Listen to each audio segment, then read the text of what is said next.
Karthik, you can start. Yes, sir. Thank you, sir. Ma'am, clear listening out? Yes, Karthik. I can hear you. Okay, ma'am.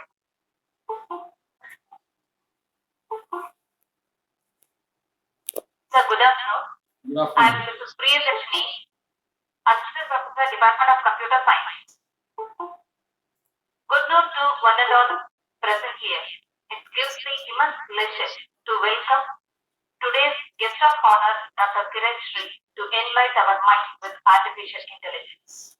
I am happy and delightful in welcoming Dr. R. Kiran Sri, Professor, Department of Computer Science Engineering, Sri Vishnu Engineering College for Women, Bhimavaram, Andhra Pradesh. Welcome you, sir. Yes. And I extend my warm welcome to Dr. R. Priya, Associate Professor and Head, Department of Computer Science, Sri Narayana Guru College, Coimbatore. Welcome you, ma'am, and my dear fellow friends. And I also extend my cordial welcome to all the participants to enrich their knowledge in this stream.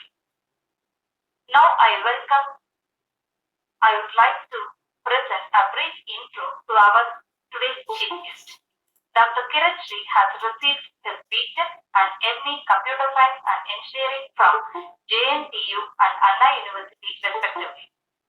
He completed his doctoral degree in area of artificial intelligence from JNTU Hyderabad. His achievement so far is he authorized 6 textbooks for UG and PG students in artificial intelligence and published 80 plus research articles in various international and national journals. He has filed and published 4 patents in the area of deep learning. His bibliography was listed in Marcus Who's Who in the World in 29th edition 2012. The feathers adding to his crown. He is the recipient of Mark Excellence Award from Dr. G.V. Krishnamurthy, former Election Commissioner of India, and 2 times recipient of Rashtriya Ratna Award by the government. He is a global vice president of WSA, that is World Statistical Data Analysis Research Association, and also he has BOS member for many universities and colleges, deemed universities and colleges. He has lots and lots of biodata, but we cannot able to get it over here. It takes plenty of time. I hope we are all waiting for you to get enriched with young minds with artificial intelligence. I cordially welcome all the participants and the teachers for this session. So I hand over the session to you. Thank you, sir.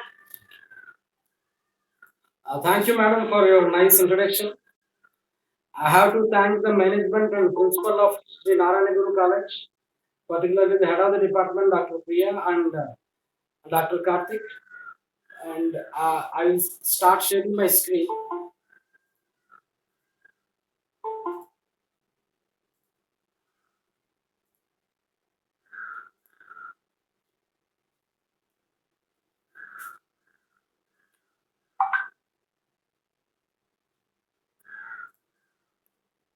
I think because I have to admit so many people.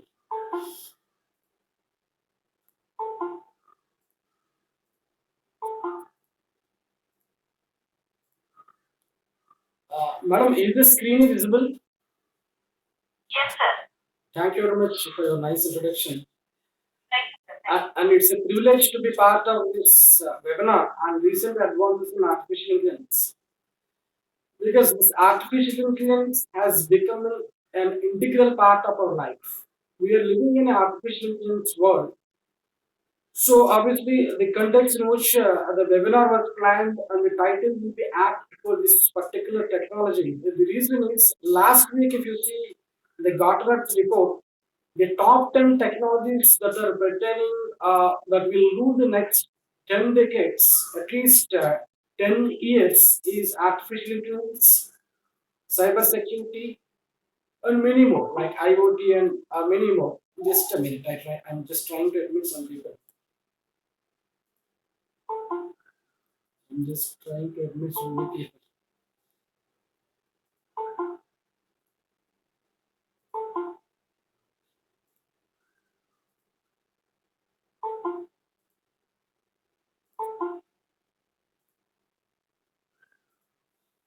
Today's talk will be very simple. Like, what are the different mechanisms that we have in artificial intelligence?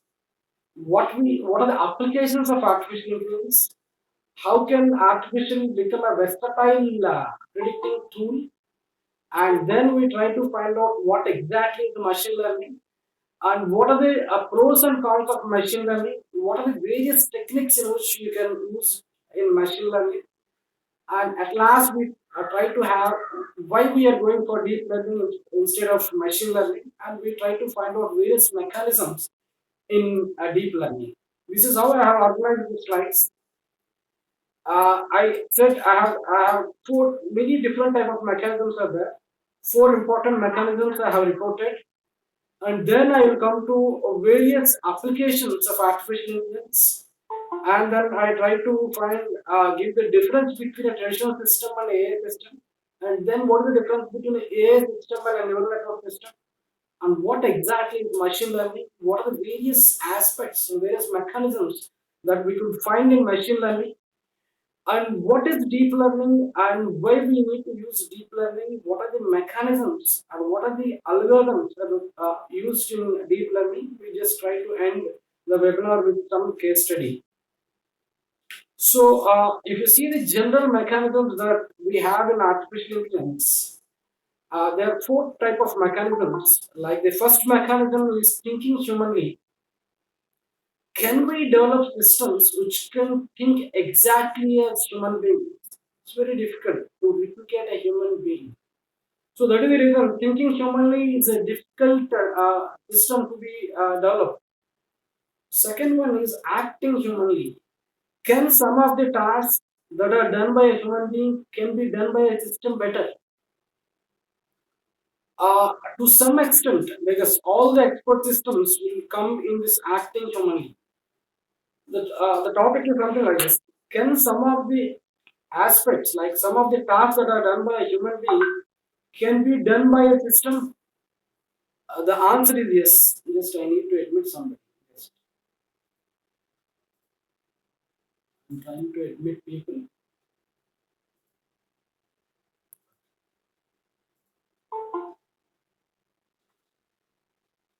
And we'll start.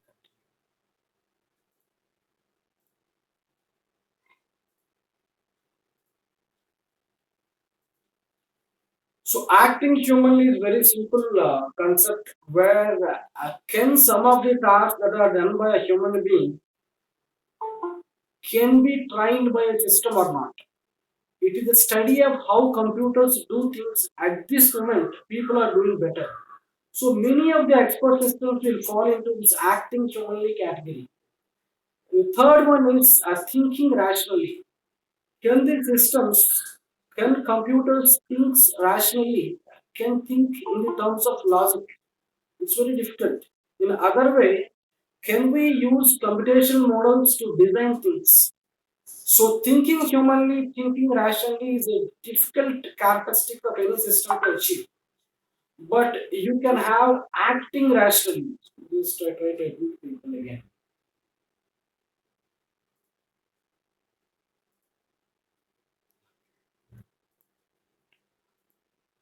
Acting rationally, can we design systems which exhibits intelligence? Can we design an intelligent agent? This is possible. Acting humanly is possible. Acting rationally is possible. Most of the expert systems or AI system will be falling either into acting humanly or acting rationally, or more particularly, you have some systems which will fall into both categories. We'll try to go to various applications of artificial intelligence. We could see a Deep Blue is a computer program that was designed to play a chess game, which has defeated most of the chess champions at the time. So Deep Blue has defeated Gary Kasparov in 1997 initially. The important thing is you have a chess game with 54 boxes and with different set of pieces, like 16 different pieces, 16 other different pieces, 32 pieces, has to move from one place to the place based on some conditions. So can you develop a strategy for that? we could see the other example of artificial intelligence I have written as Tesla. Tesla is the name of the company which is using a deep learning mechanism to build cars which are automated, like driverless cars, semi-automatic cars, where this Tesla has many functionalities like lane centering, adaptive cruise control, self-parking, automatic lane change, and many other aspects. Like in period of comparison, we move from one state to other state with respect to some rules. But when a car moves from one state to other state, it has to depend upon the left neighbor, right neighbor, front and back neighbors. So it has to think about the four neighbors and move, and the cell automator will move. So Tesla is the most important example that we could tell in artificial intelligence. So you could see other example of artificial intelligence is Sophia. Sophia is a humanoid robot where now you could see Sophia is talking to the people of 8th standard. Like the particular aspect that I get Sophia is a humanoid robot which can give expressions like human being. It can interact with people. It can represent some emotions also. It can also give trained facial expressions. Very important example of our application of AI. We could also see an expert system called as Mycin. Mycin is an expert system with different versions. Like Mycin will take set of symptoms and it will tell you the disease associated with the symptoms, and it will assist the doctors to prescribe the medicines without side effects. It will also process your blood sample, and it can also tell if you're suffering with chronic diseases, whether the diseases are inherited from your father or mother.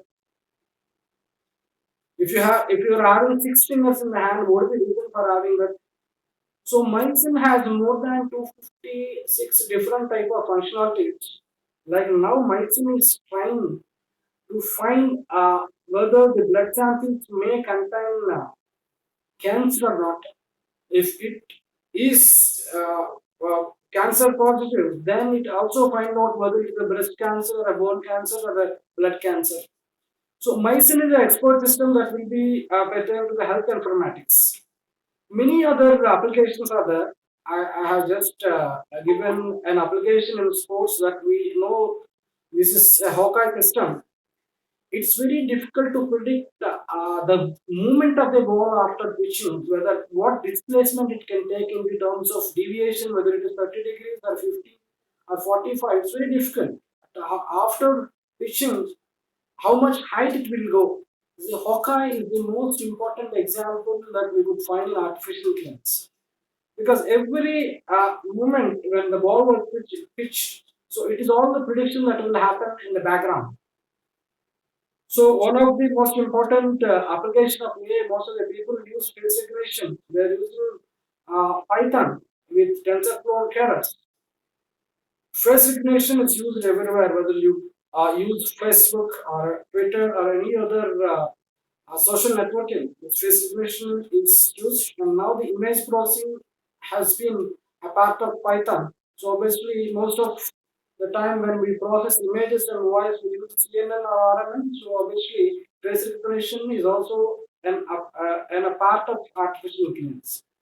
I could name many of the applications like IBM Watson is a question and answer mechanism where it will also, the domain will be in health informatics. Like what will happen in IBM Watson, it will process your natural language process statements, then try to answer your question. So it's very 3 days earlier, if you see the Hindu paper, we have an article like each alarm, like in the national highways, with cars are speeding exceeding the limit of what they have to. So what is the solution that they have done is uh, in this national highways you have CCTVs that are kept. The CCTVs take the footage of the car which is exceeding the limit, And this, since the video is a set of images, it will extract the image, it will convert that image into text, which is the number of the car, and it will map this number of the car with the email associated, and it will send the HLN automatically within nanoseconds. We have many applications of artificial intelligence in agriculture. You have a drone technology. We could see many, like in home automation, people are using this artificial intelligence. So I started like this artificial intelligence is everywhere, and so we are living actually with artificial intelligence.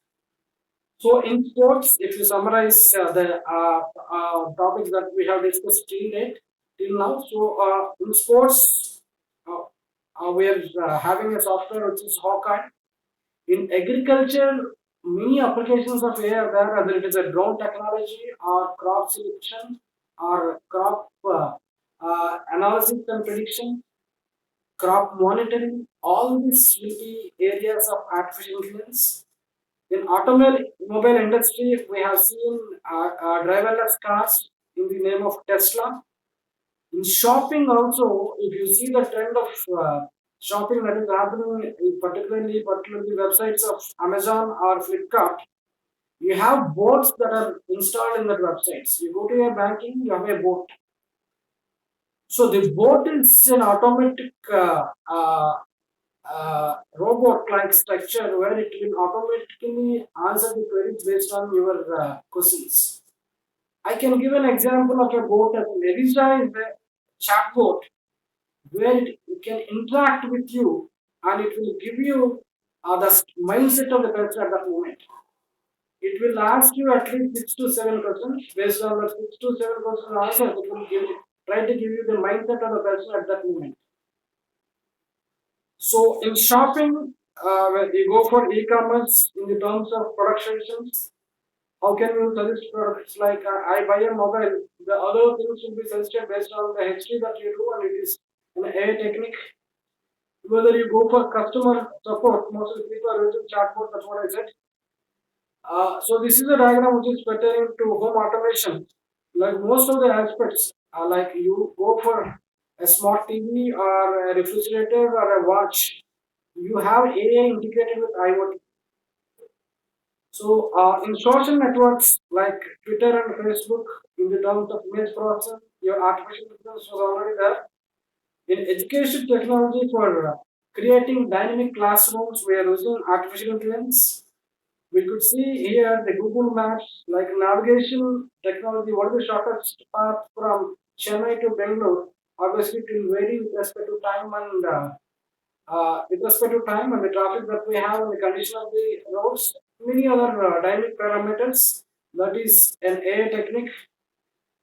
In healthcare, particularly AI used, like that's what I said. Mycin is having different type of versions.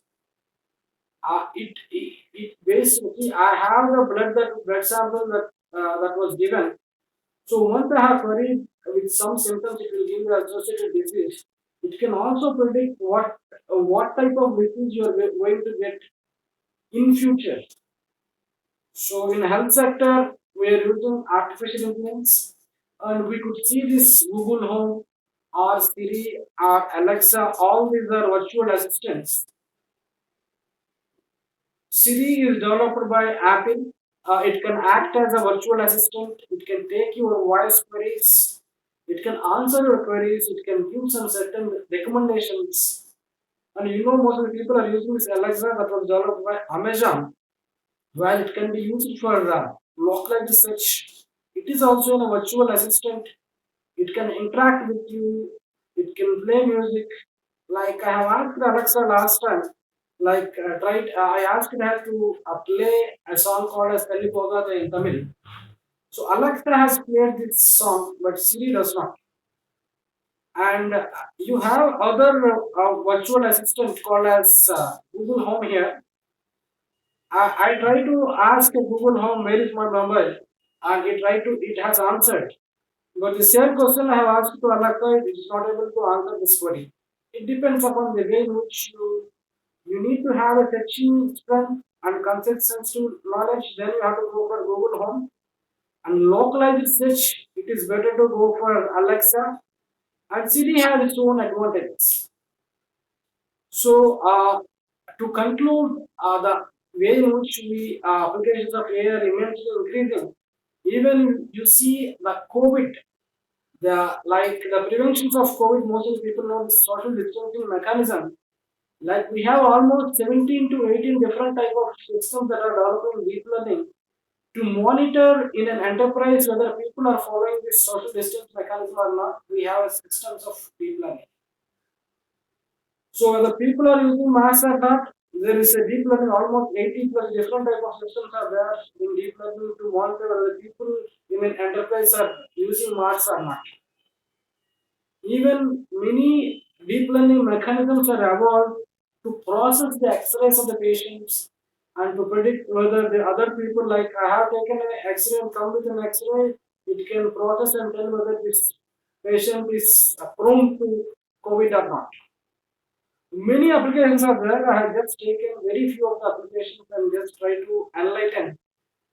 But as artificial intelligence aims to predict a model which predicts something, and whenever it is predicting, the values like it will change with respect to the time.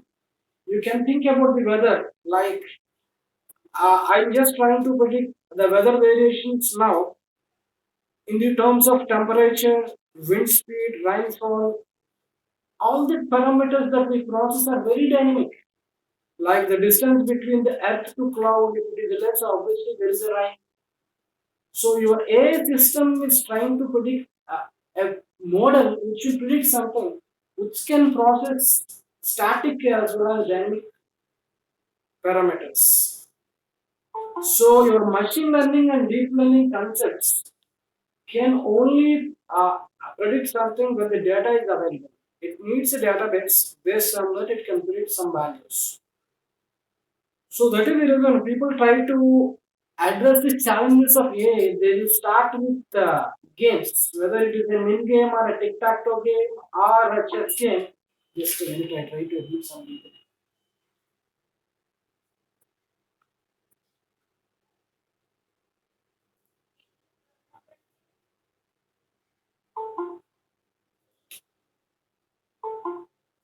I'm just trying to admit people. Just please.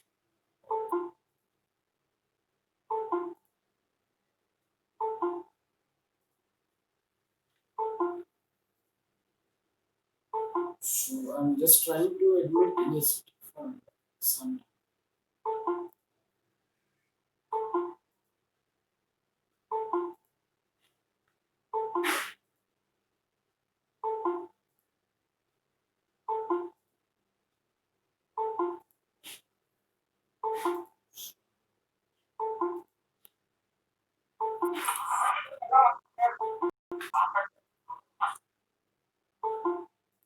Please mute your mics and, if possible, mute your videos also so that the bandwidth utilization is better. I'm just trying to admit more people because continuously I'm getting this sound. So we're just about to conclude the applications of artificial intelligence. So we have many expert systems which predict the variations of stock market because the stock market values will change with respect to the political decision that people take in the terms of health of an enterprise. So we have almost 300 different type of expert systems that can predict the values of stock market. And most of the people has witnessed the movies like Terminator and Matrix. You can witness the amount of artificial that was there in that movies. So we can also say that in MIT people are using deep learning to predict the future. So we have seen almost very important applications of artificial intelligence, and then we'll go to the next part of our webinar. Like what exactly is machine learning? Before that, I try to just differentiate what exactly is an AI system and ML system. So in a traditional system, what is that we try to do is we try to write the code. We know the AI. So there is an input. We just try to write the code, compile the system, and we will get the output. But in a machine learning system, that's a different thing. We try to have the data sets and we build a predictor based on either machine learning or deep learning. That is the reason most of the people ask me, what is AI, what is machine learning, what is deep learning. We'll discuss this in the next slide. But the target of a traditional system is you write the source code, compile it, and execute. But in AI system, we get the data sets, we try to build the machine learning or deep learning predictor, and the end product is the predictor in AI system. And even most of the people have asked me what is the difference of AI system and a neural network system, because people will think about deep learning because deep learning is deep neural network. So there is a difference between AI system and a neural network system.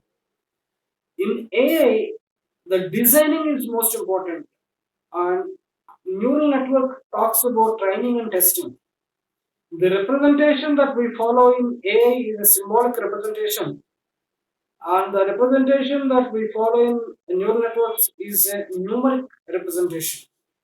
It's very easy to build the output in AI, and it's very difficult to explain the output in neural network. And the processing that we have in artificial intelligence is sequential processing, and we have distributed processing in neural networks. And the rate which the fault tolerance occurs in AI is very less. It is a non-fault tolerant system, and neural network is a highly fault tolerant system. But what is what we need to understand here is in machine learning or in AI, we try to predict something. So that we the definitions can be elaborated in the next slide. This is what the slide that just I'm trying to have. In general, artificial intelligence enables the machines to think. Just a minute, I'm just trying to do somewhere. Something.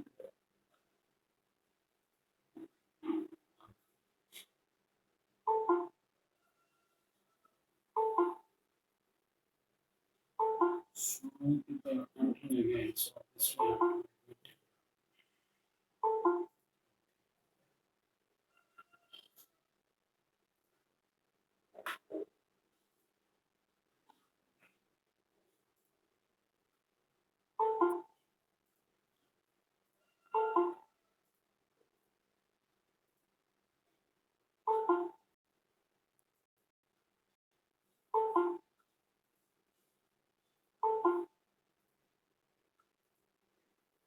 I'm just trying to admit people because people are joining now.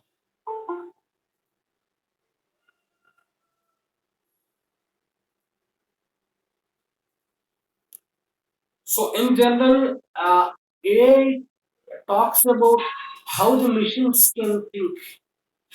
It will enable the machines to think, and machine learning it uses various statistical tools to explore the data. Indirectly, we can talk something like this.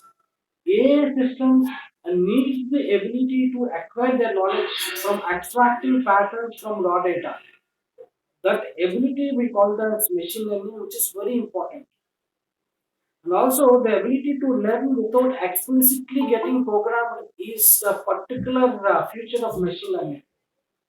Whereas deep learning aims at building a deep neural network, when the data is more and the number of features are more, then machine learning algorithms will give an output as a plateau. So the performance will not increase. When the data is more and the features are more, then your deep learning algorithms will have better performance. That is the reason we have to go for deep learning. So many people ask me what exactly is machine learning, what is deep learning, and what is AI. If somebody want to implement the mechanisms of AI, they can use either machine learning or deep learning. This is informal definition you can say.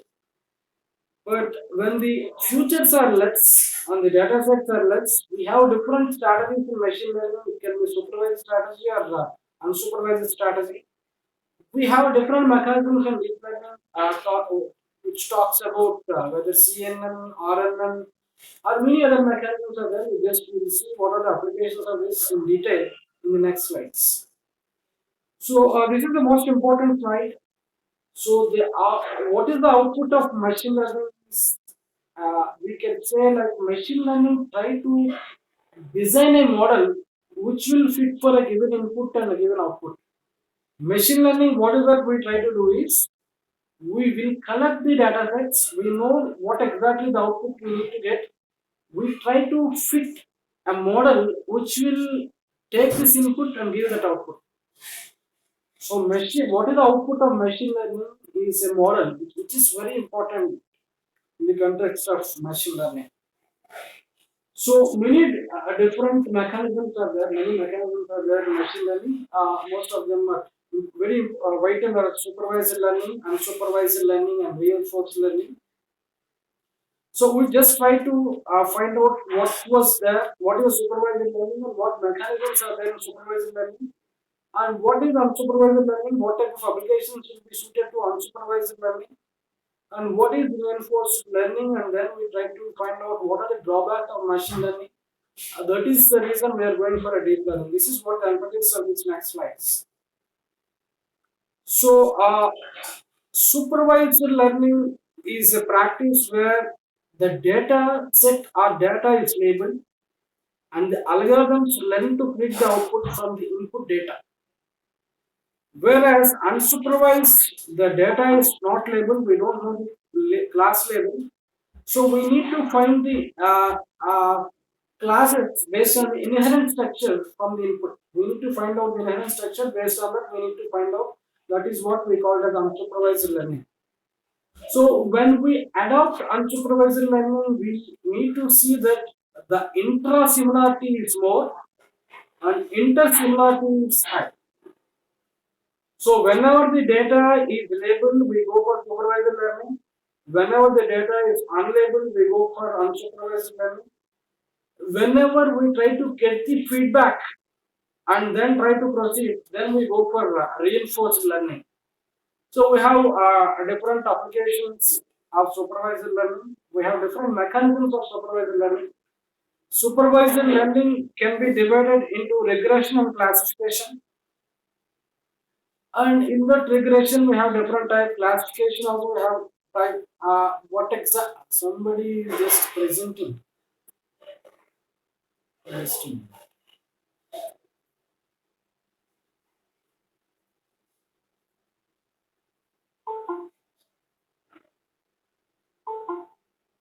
Mr. Narendra Rai, please stop presenting.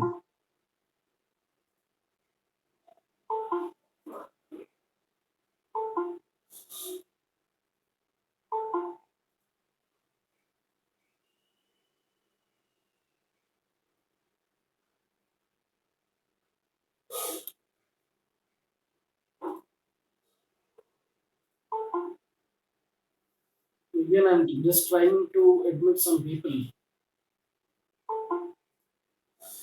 These people are coming in.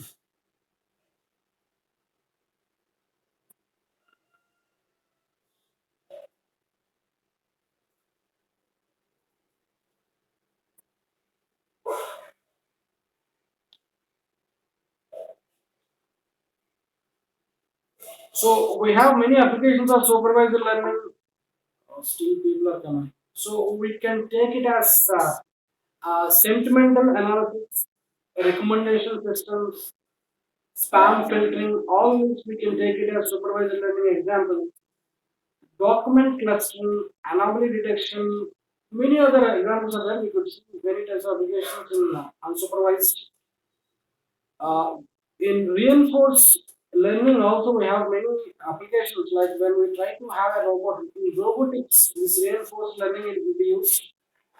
Traffic management system this reinforced learning is used and personalized recommendation system most of the people will use this reinforced learning. So based on the way in which the application of that based on the data that we have you can select the right classifier. We could discuss more in the next slides. what exactly is regression, what is classification, something like that. So classification is a process of categorizing a given set of data into classes. This classification can be performed on structured as well as unstructured data. That is what the general definition is. Regression is a statistical approach to find the relation between the variables, and we have different types of regression. I have listed here the linear regression. We can use this when you want to predict a continuous dependent variables from a number of independent variables. So the most important supervised learning mechanisms are random forest, Bayesian tree, support vector machine, and k-library algorithm. Bayesian tree I have not written in this slide, but all these four are very important. The strength of random forest is it can be used both for regression as well as classification. The advantage that we have in random forest is independent trees can be built parallel, and the model does not overfit very easily, and it can produce a reasonable amount of classification accuracy. So the disadvantage is we need to have more accuracy, we need to build more trees. What will happen? It will slow down the process. And random forest is very difficult to interpret as a decision tree. Decision tree is very easy to interpret, whereas random forest is very difficult to interpret the tree. And we have many applications of random forest that we have seen. And support vector machine is also the most important supervised learning technique. Whereas SVM can be used for both classification and regression. That's what the strength is. And the advantage that we have is it can be applied both for linear as well as non-linear problems. That is what the strength of SVM. Still some disturbance is there. I need everybody. What is that you have to do is you have to mute yourself. So that I'm just trying to admit people again because people are coming now. People are joining, so obviously we have to admit.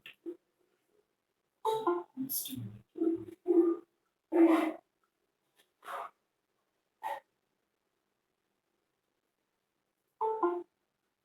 Still some people.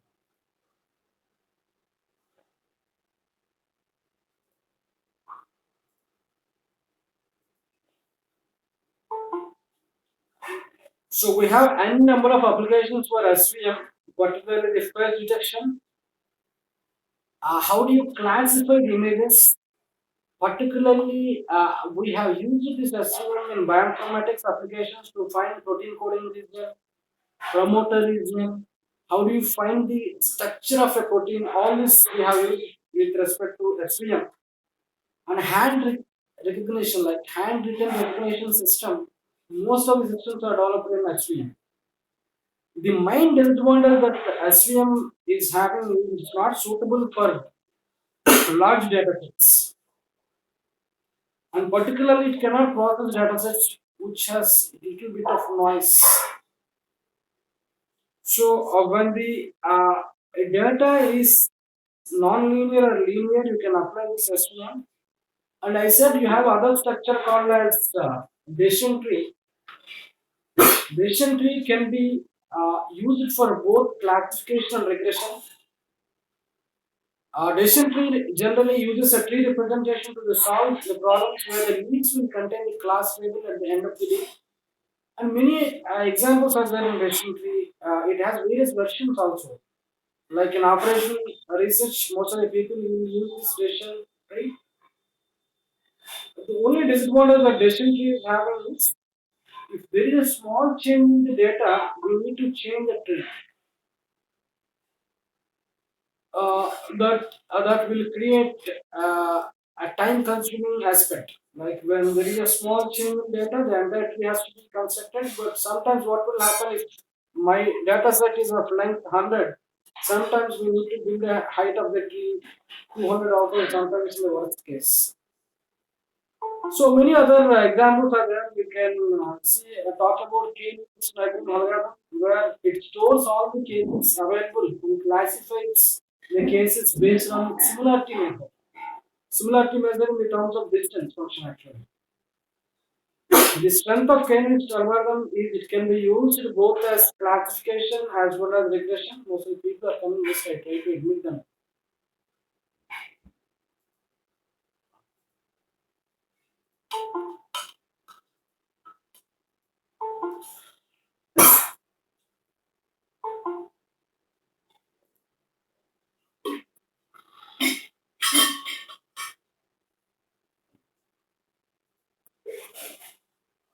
Still so many people are joining.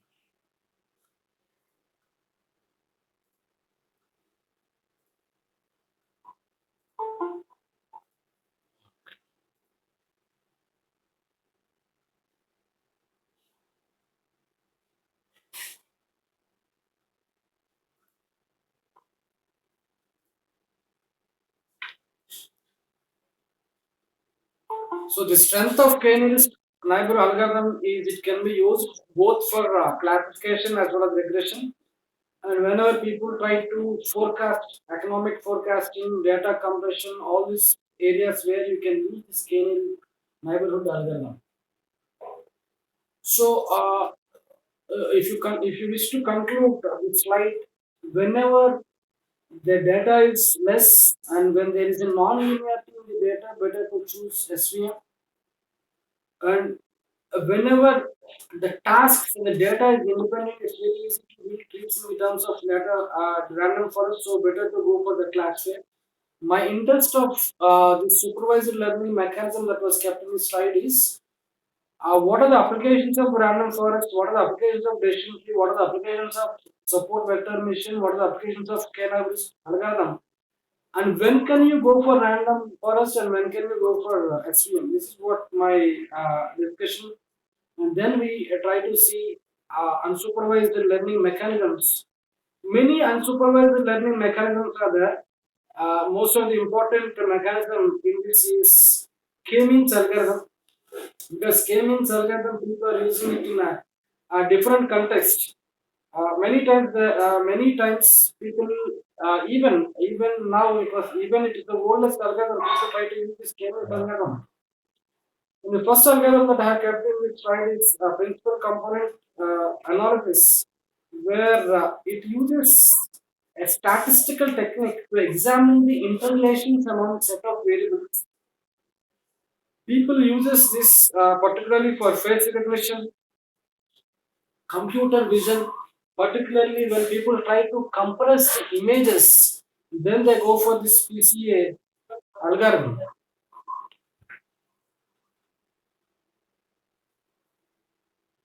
So this one was other very important unsupervised mechanism that we have is k-means algorithm.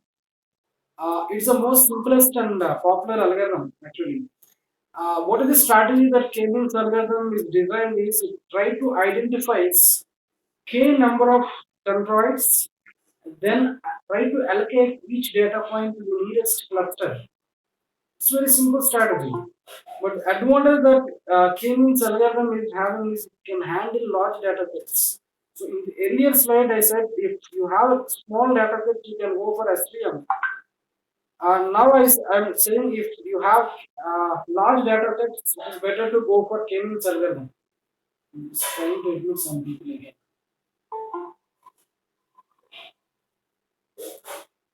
So many people are joining.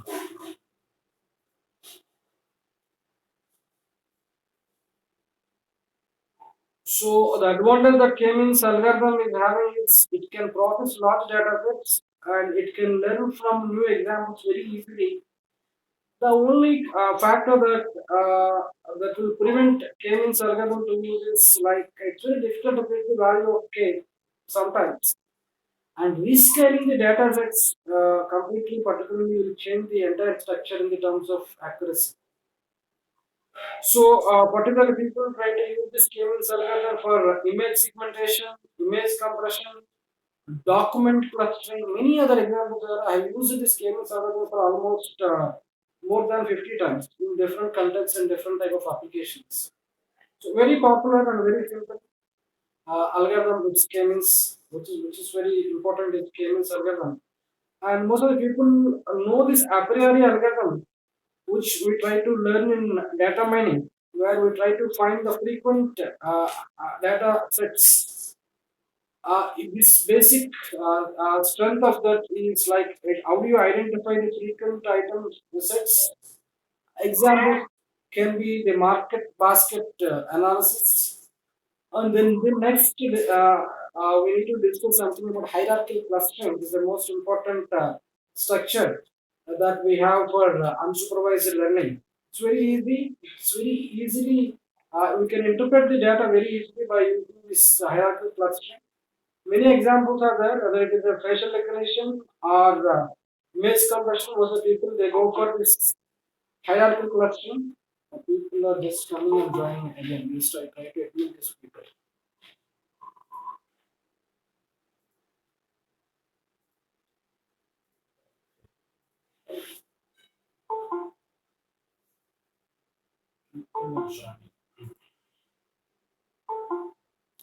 I will answer all the queries at the end of my session. I have seen this query like how can I predict the performance of test data based on training data? In general, what is the strategy that we use is we take if you take 100 samples, 80% generally we use for training and 20% we use for testing. And sometimes when you try to build a tree, in this 80%, 40% will be used for designing the tree, and the rest of the 40% used for the rest of the training. So in this 20% data set that you take from 100, we try to design the performance actually. This is how do you predict the performance of test data based on training data actually. So we will have a detailed discussion at the end of this session. So most of the applications pertaining to hierarchical clustering will be in the terms of biometrics. The advantage that you have in hierarchical clustering is it's very structure is it's very easy to create at the same time it is very easy to read. The disadvantage that we have for hierarchical clustering is it's not suitable for large data sets. And also a small disadvantage that I can share is it is sensitive to outliers. And I can say the other advantage that you have it for hierarchical clustering is the structure is more informative than k-means structure. So when you have a data which is more and the data is unlabeled, then better to go for k-means.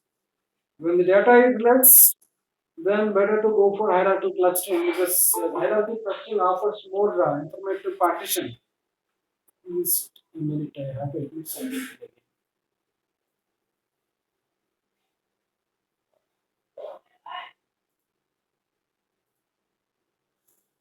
So, for the last 15 to 20 minutes, we are talking about what exactly is machine learning, what are the various aspects of machine learning, what is supervised learning, what are the different algorithms that we have in machine learning, and what is unsupervised learning, when can you go for unsupervised learning, when can you go for supervised learning, all this we have discussed. Now we have arrived at a point where we are going to discuss about deep learning. Before getting into deep learning, I just wish to share you like why deep learning is needed when this machine learning was existing. So in a webinar I have taken particularly for the people in Iraq, there is a question like I was asked a question by some people like, is it easy to perform arithmetic operations on Arabic numerals or Roman numerals? So is it easy to perform arithmetic operations on Arabic numerals or Roman numerals is the question that was asked. It was a very important question. The reason is it's very easy to perform this arithmetic operations on Arabic numerals. Arabic numerals, the representation is simple so that we can add or subtract or whatever the arithmetic operations that we can do it perform better on arithmetic numerals. because the performance of the machine learning algorithms depends upon the representation of the data.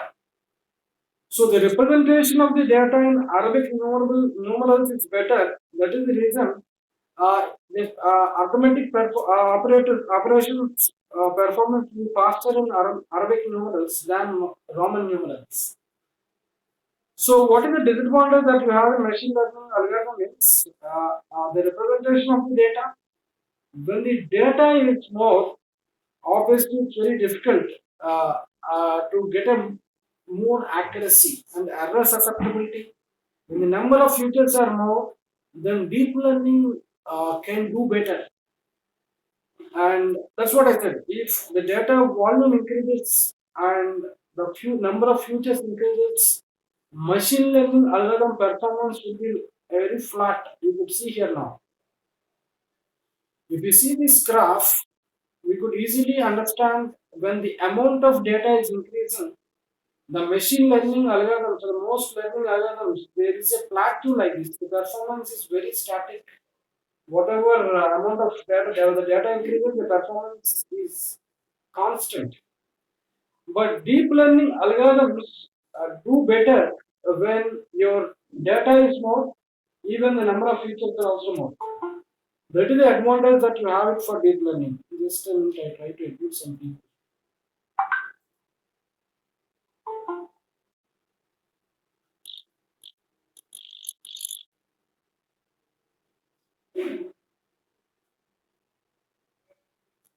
I'm just trying to admit some people.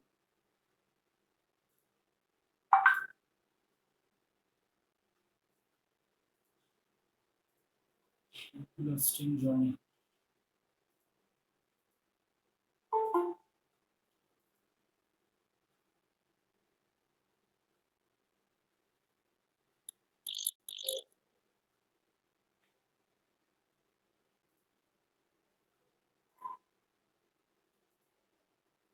So we are discussing about the disadvantage that we have for machine learning, and that is the reason we are going for deep learning. So again, I'm admitting. So when the amount of data increases, most of the machine learning algorithms, the performance is a plateau or very constant. That is the reason we need to go for a deep learning mechanism where the performance of the mechanism increases when the data is small. It's very important. When can you go for deep learning? When can you go for the machine learning algorithms? The strength that you have in deep learning algorithm is it can infer both from unstructured and structured data, as well as it can process labeled and unlabeled data. So deep learning, particularly the term that was coined, the reason is it has many hidden layers. That is the reason deep learning is a deep neural network. Most of the people, when they try to process speech, vision, natural language processing statement, all this, they try to have deep learning mechanisms. Like when you have 1,000 images, when I ask you to differentiate an animal and a car, it's very easy for anybody to differentiate the car and animals. When I have given you 20,000 different set of images where I have asked you to find out what type of animal it is, whether it is a cat or dog, and I have given 10,000 images where you are trying to find out what type of vehicle it is, whether it is a car or a lorry or a truck, then the problem comes. Then the number of features to identify those will be vital. Then I have to go for deep learning. It's very important part. So deep learning, we can process images. Most of the applications pertaining to voice will be on deep learning. Text analysis, we could see all of them later. So when the deep learning is the number of features are more, then the number of layers are more. So whenever the layers are more, we say each layer will be attained to a particular hidden layer. So obviously this is how this deep learning model will be there. My interest is what type of deep learning models are there and how these deep learning models will be used. Again, I have to admit some people.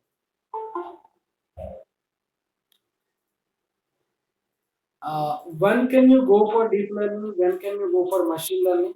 What are the prominent techniques that you have in deep learning? This is what my aim is actually. I started with different mechanisms of artificial intelligence, then applications of artificial intelligence, then seeing what exactly is machine learning and what are the various algorithms in machine learning, what are the strengths, what are the weaknesses, what are the applications. My focus is when can you choose that model is also we have discussed. And finally we have arrived at deep learning where I said deep learning can address both structured and unstructured data and various different mechanisms are there in deep learning also. When people talk about deep learning, they can talk about multi-layer perceptron where you have at most two hidden layers and the mechanism that we follow in multi-layer perceptron is the feed-forward mechanism, but many applications are there. Like image recognition is the most important application of multi-layer perceptron, speech recognition, machine translation, and data classification. And many e-commerce websites, whether you see go for any banking or any other website of Amazon, most of the people try to have this multi-layer perceptron. Even though we have only maximum, it can have two hidden layers. Most of the people use this multi-layer perceptron. So, if people have a sequential data, we can have this RNN. This RNN is nothing but recurrent neural network. When you have a time series data or a sequential data, we try to have this RNN. This time we try to include some people again.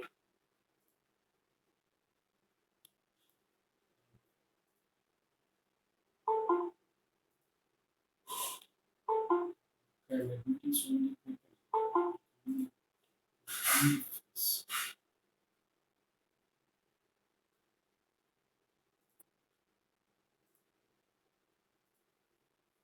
So RNN uses some internal structure or internal memory to store the variable length of the inputs. That is the reason when you have sequential data in the terms of sequence of videos or sequence of images, sequence of words, then people try to go for RNN. The strategy that RNN follows is a back propagation strategy, and we have many applications of RNN. Like when people try to predict the stock market, there people will go for RNN or LSTM, long short term memory, where this LSTM is an extension of RNN. So when I need a back propagation strategy, then I can use RNN or LSTM because in the earlier slide I said in multi-layer perceptron is based on feed-forward network where most of the applications are common. So we have discussed the applications of RNN and LSTM, and we have a very important model in deep learning. We call that as CNN. We call it as the strategy that they follow is feed forward. It is a feed forward network.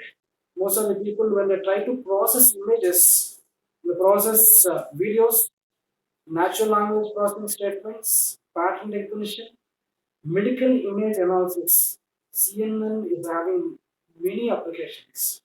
We have used CNN for crop prediction. I have taken almost 5 lakh different images, healthy crops, leaves, and we have processed. So some people try to have image processing applications. The first mechanism that they can go for is CNN. Now people are using CNN and RNN in a combination. Even now, the research on deep learning went to such an extent that they are talking about TAN, energy efficient deep learning models. So this TAN can be integrated with CNN or TAN can be integrated with RNN now. So we have many applications of CNN. That's what I said. When people try to have a recommendation systems, image classification systems, they go for CNN. the most important application of CNN. We have seen LSTM because LSTM is a extension of RNN. Whenever people try to go for sentimental analysis, they try to go for LSTM, like whether see stock market prediction in the terms of how the Twitter, if you wish to assess or read the Twitter section, based on that we try to predict the stock market variation, or whether you try to process a new news data sets and try to predict the variations of stock market, people try to go for LSTM. In the terms of sequential data or in the terms of segmental analysis also, people can go for LSTM. GAN is the most important DL model. We call it a generative adversarial network. It is an unsupervised structure. Most of the people will use this GAN when they try to have something called as cyber security. In cyber security, most of the people they go for this GAN. And even if you see the video game that we have, most of that video game with the back in the back end, this GAN will be there. Speech recognition and natural language processing, all these applications will be pertained to GAN. So this it is an unsupervised structure. RBM method, restricted Boltzmann machine, is the most important deep learning mechanism where most of the people will use this for a recommendation system. Whether it is a personal recommendation or a general recommendation, the people will use RBM. Now this RBM is used with CNN. You could find many research papers which uses both of this RBM as well as CNN to have a hybrid model. So people in IIT Madras last time when I visited, people are working in this topic modeling for the PhD degree. Particularly, they are using this RBM.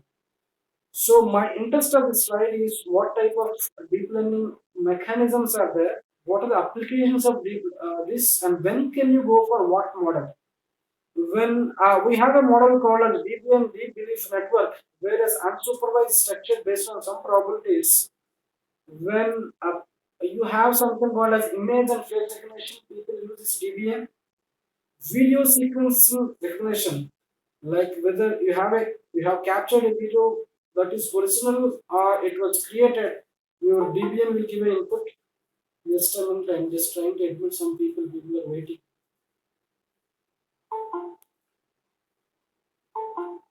Motion capturing is the main advantage of DBN. People are coming again. People are joining.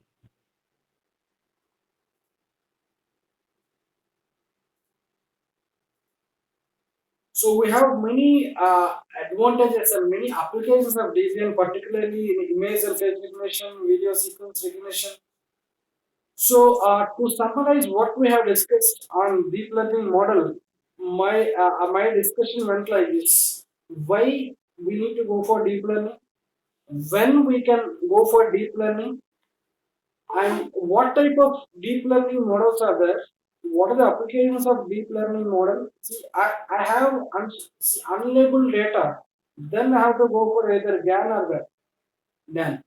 Because this generative adversarial network, the basic strength is unsupervised structure. See, when I have a data that it's pertaining to values that are with respect to certainty factors, where people are talking about probability, then you can go for RBM, because RBM can learn from probability distributions over a set of inputs.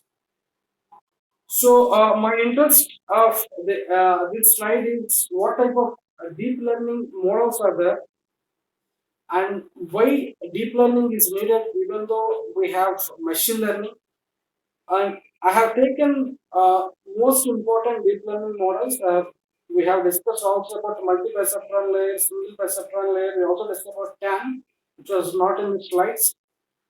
So this is what the entire essence of the presentation that we have done. I'm distributing some people again. So I'm distributing again. So what is that I have done till this point is we have started with what exactly are the mechanisms of artificial intelligence. Then we discussed various applications of artificial intelligence how artificial intelligence try to predict uh, a classifier or try to have a predictor. Then we have discussed about why machine learning is vital, and we have seen various aspects of machine learning as supervised machine learning and unsupervised machine learning. And we have also find out what are the disadvantages of machine learning in the terms of representation, in the terms of data, in the terms of performance, in the terms of features. Then we found out what are the strengths of deep learning and have listed various models of deep learning like RNN, CNN, multi-layer perceptron model, JAM, and I have given the advantages and applications of each model. And we also discussed where exactly what model has to be used. And this is what the references that I have used. And I have to thank again the management and the principal of Sri Narayana Guru College, and particularly the head of the Department of Computer Science, Dr. R. Priya Madam, and Mr. Karthik, for giving me this opportunity to share my knowledge. And if you have any queries, just I can take one by one. I feel very happy to receive questions even to my email, or if you can send it to WhatsApp also, I can take, because it's we are I'm yet learning, and it's a process how we develop in academics. If you have any queries, please just type the queries so that I can take one by one.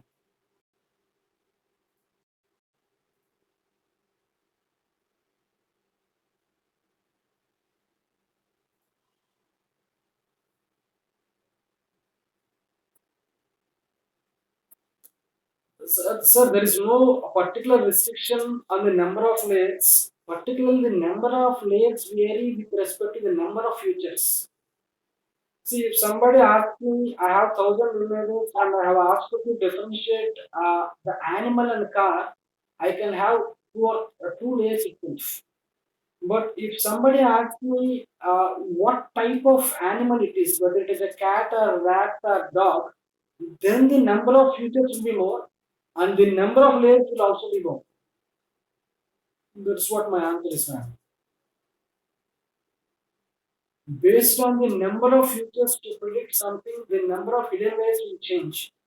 So the number of layers will change with respect to the application that we have.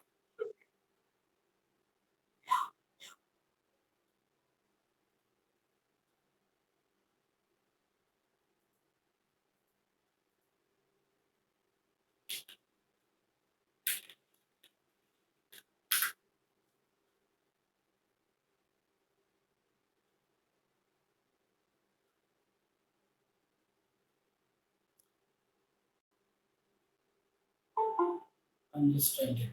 So when can the number of layers increase defective time also? Yes, definitely. What you said is right. When the number of layers increases, the training and testing time will increase, and then the prediction time is also increases. What you said is right.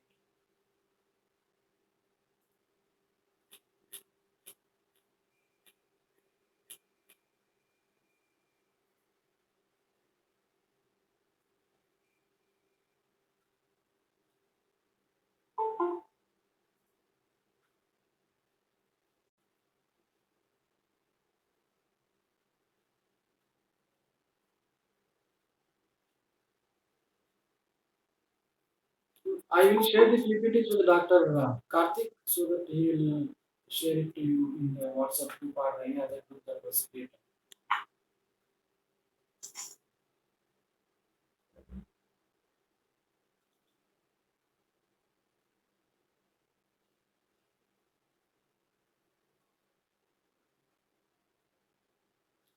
Hello, sir. Please. Good evening, sir. Good Sir, evening. participants can ask queries to the person. Can clarify your doubts. Yes, that is the reason I'm just searching your chat box. This is Anita from Erode. Madam, Hello. madam, please. Sir, is it possible to implement neural network algorithms in mobile devices? Neural network in mobiles. In what context, madam? What can be the application that you are thinking about? Actually, I implement some computation, mobile app, IoT related app. So for that, what I am thinking is implement a neural network algorithm in the mobile device instead of other desktop or some other laptops. I want to implement in my device itself. So is it possible whether the resource constraint inside the mobile is Yes, it is possible, madam. Actually, there is a concept called a dash day. Did you have this term, madam? not that? A dash day, like we have a DASH DEV, like we have a concept called as dash day where it can integrate this neural network mechanism to your mobiles actually. And what is that I try to do, madam? I just try to explore this further and I will get back to you. You can use my email so that I will get back to you with the more accurate answer. Okay. Thank you, sir. Yes. I will share the PPTs with Dr. Karthik so that he will share the PPTs with you.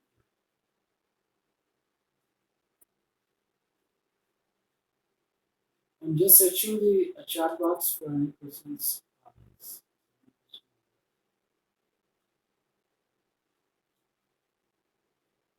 Informal definition, like when can you go for deep learning means when you have more data that has to be processed and the number of features are also more, then you have to go for deep learning.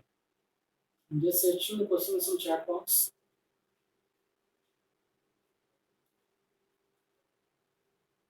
See, the output of machine learning is a model.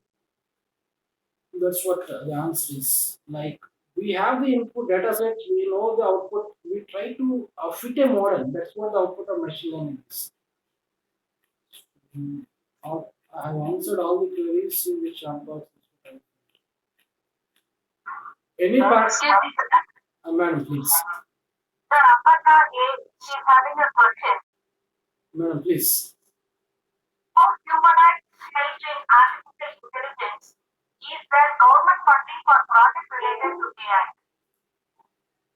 Uh, uh, Funding, I have no idea actually because humanoid robots, like we could have an example of Sophia is a humanoid robot where the strength of that robot is like it can express itself, it can read, it can take classes. How far we can have these robots are in restaurants also now. How far we can accept this robot into particular real-time aspects is very important. Like I can, Sophia is there. Sophia can interact, can talk, it can perform. I'm just trying to do some, perform some tasks that are trained. Somebody is sharing.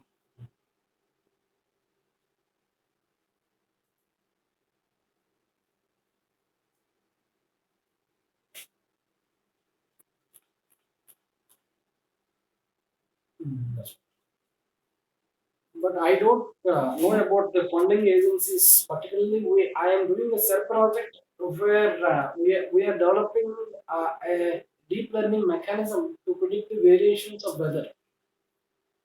So, RPA like robotic process automation, robotics. I have not seen any funding agency till now where it can fund. I will just explore and get back to you, madam, regarding the funding process of that robots and humanoid robots. Thank you, sir. Thank you. Thank you.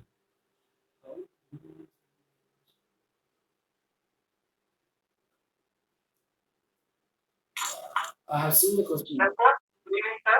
Karthik, please. Sir, you're getting very nice feedback, sir. Thank you very much, Karthik. Thank you, sir. Can we join the session, sir? Please. Yes. It's a great honor and privilege to propose to Uttam Bank on this memorable occasion. Let me first of all start by giving glory to the Almighty God for making today's occasion a grand success. First and foremost, I would like to thank our principal, Dr. M.